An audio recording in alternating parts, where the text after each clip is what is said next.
Good morning student. तो plus two class history third lesson, तो हमारा पार्ट सेकंड है विवाह के नियम। तो देखते हैं विवाह के नियम के बारे में। जहाँ पितृवंश को आगे बढ़ाने के लिए पुत्र महत्वपूर्ण थे, वहाँ इस व्यवस्था में पुत्रियों को अलग तरह से देखा जाता था। पैतृक संसाधनों पर उनका कोई अधिकार नहीं था।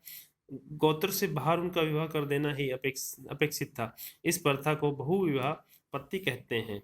इसका तात्पर्य यह है कि उच्च प्रतिष्ठा वाले परिवारों को कम उम्र की कन्याओं और स्त्रियों का जीवन बहुत सावधानी से नियमित किया गया जाता था, जिससे उचित समय उचित व्यक्ति से उनका विवाह किया जा सके। इसका प्रभाव यह हुआ कि कन्यादान विवाह के कन्या की भेंट को पिता का महत्वपूर्ण धार्मिक कर्तव्य माना जाता था। इन नगरों के उद्भव से सामाजिक जीवन अधिक जटिल हुआ, जहाँ पर निकट और दूर से आकर लोग मिलते हैं थे और वस्तुओं की खरीद फरोख्त के साथ ही नगरीय परिवेश में का भी आदान प्रदान होता था। संभवतः इस वजह से सामाजिक विश्वासों और व्यवहारों पर प्रश्न चिन्ह लगाए गए। इस चुनौती में जवाब में ब्राह्मणों ने समाज के विस्तृत आचार संहिताएं तैयार की।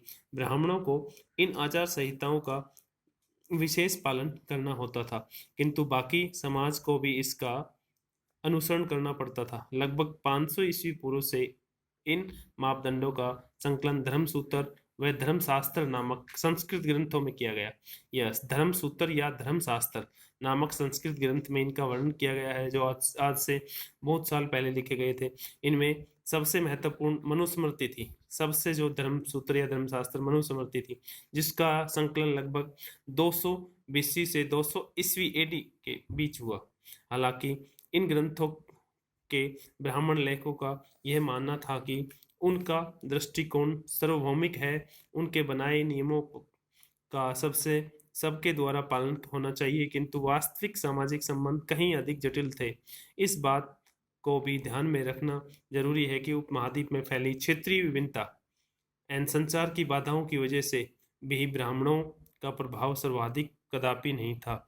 दिलचस्प बात यह है कि धर्मसूत्र और धर्मशास्त्र विवाह के 8 प्रकारों को अपनी स्वीकृति देते हैं। इनमें से पहले 4 उत्तम माने जाते हैं।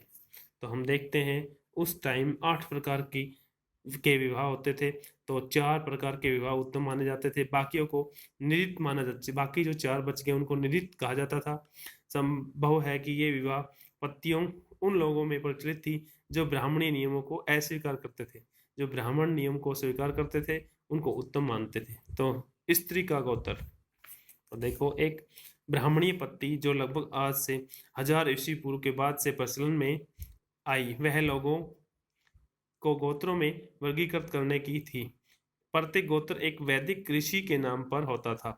इस गोत्र के सदस्य ऋषि के वंशज माने जाते थे। गोत्रों के 2 नियम महत्वपूर्ण थे। विवाह के पश्चात स्त्रियों को पिता के स्थान पर पति के गोत्र का माना जाता था।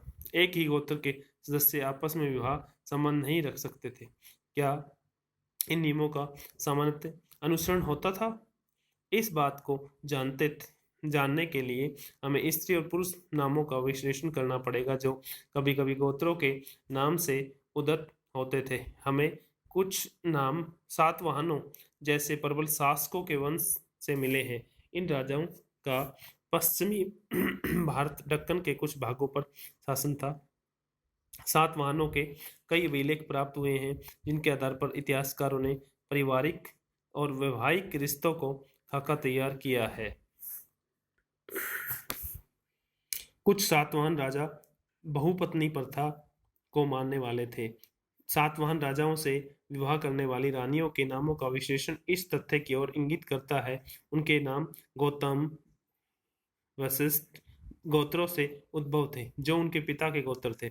इससे प्रतीत होता है कि विवाह के बाद भी अपने पति कुल के गोत्र को ग्रहण करने की अपेक्षा, जैसा ब्राह्मणीय व्यवस्था में अपेक्षित था, उन्होंने पिता का गोत्र नाम ही कायम रखा था। यह भी पता चलता है कि कुछ रानियों का एक ही गोत्र से थी कुछ रानियां। यह तथ्य बहुविवाह पत्ति के नियमों के विरुद्ध था। वास्तुतः यह उदाहरण एक वैकल्पिक एवं अंतर्विवाह पत्ति अर्थात बंधुओं में विवाह संबंध को दर्शाता है। इसका प्रचलन दक्षिण भारत के कई समुदायों में है। बांधवों मेरे चचेरे चचेरे आदि भाई बहन के साथ जोड़े गए विवाह संबंधों की वजह से एक संगठित समुदाय उभर पाना था। संभवतः उपमहाद्वीप के भागों में अन्य विविधताएं भी मौजूद थी, किंतु उनके विशिष्ट ब्यौरों को पुनर्निर्मित करना संभव नहीं हो पाया। क्या माताएं महत्वपूर्ण थी? हमने पढ़ा कि सातवाहन राजाओं को उनके मातृनाम से चिन्हित किया जाता था। इससे यह प्रतीत होता है कि माताएं महत्वपूर्ण थी, किंतु किसी भी निष्कर्ष पर पहुंचने से पहले हमें बहुत सावधानी बरतनी होगी। सातवाहन राजाओं के संदर्भ में हमें यह ज्ञात है कि सिंहासन का उत्तराधिकार पितृवंशिक होता था। तो नेक्स्ट टॉपिक हमारा है सामाजिक विषमताएं। तो देखो सोशल डाइवर्सिटी कैसे वर्ण व्यवस्था के दायरे में और उससे परे। तो उस टाइम वर्ण बेस्ड सोसाइटी के 4 पार्ट थे, ब्राह्मण, क्षत्रिय, वैश्य, शूद्र। तो हम वर्ण व्यवस्था के बारे में जानते हैं। संभवतः आप जाति शब्द से परिचित होंगे और एक सोपानात्मक सामाजिक वर्गीकरण को दर्शाता है। धर्मसूत्रों और धर्मशास्त्रों में एक आदर्श व्यवस्था का उल्लेख किया गया है। ब्राह्मणों का यह मानना था कि यह व्यवस्था जिसमें स्वयं उन्हें पहला दर्जा प्राप्त था, ब्राह्मणों को एक देवीय व्यवस्था है। शूद्रों और अस्पृश्यों को सबसे निचले स्तर पर रखा जाता था। इस व्यवस्था में दर्जा संभवतः जन्म के अनुसार निर्धारित माना जाता था। तो उचित जीविका। तो धर्मसूत्रों और धर्मशास्त्रों में चारों वर्गों के लिए आदर्श जीविका से जुड़े कई नियम मिलते हैं। ब्राह्मणों का कार्य अध्ययन, वेदों की शिक्षा, यज्ञ करवाना था। उनका काम दान देना और लेना था। और क्षत्रिय जो सेकंड पायदान है, क्षत्रिय का काम युद्ध करना, लोगों को सुरक्षा प्रदान करना, न्याय करना, वेद पढ़ना, यज्ञ करवाना और दान दक्षिणा देना था। अंतिम 3 कार्य जो वैश्यों के लिए थे, साथ ही उनमें कृषि, गौपालन, व्यापार का क्रम भी अपेक्षित था। शूद्रों के अनुसार मात्र एक ही जीविका थी, तीनों उच्च वर्णों की सेवा करना था।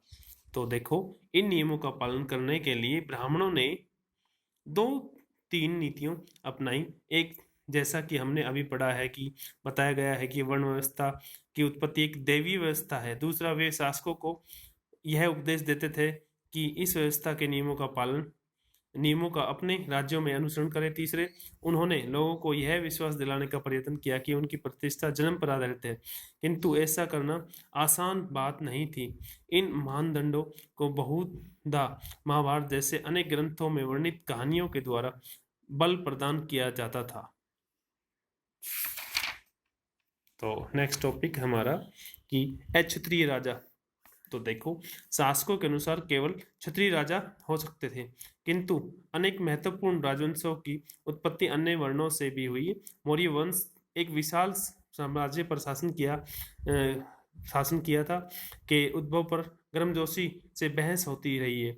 बाद के बौद्ध ग्रंथों से यह इंगित किया जाता है कि क्षत्रिय थे, किंतु ब्राह्मणीय शास्त्र उन्हें निम्न कुल का मानते थे। संगु और कणव जो मौर्य के उत्तराधिकारी थे, ब्राह्मण थे।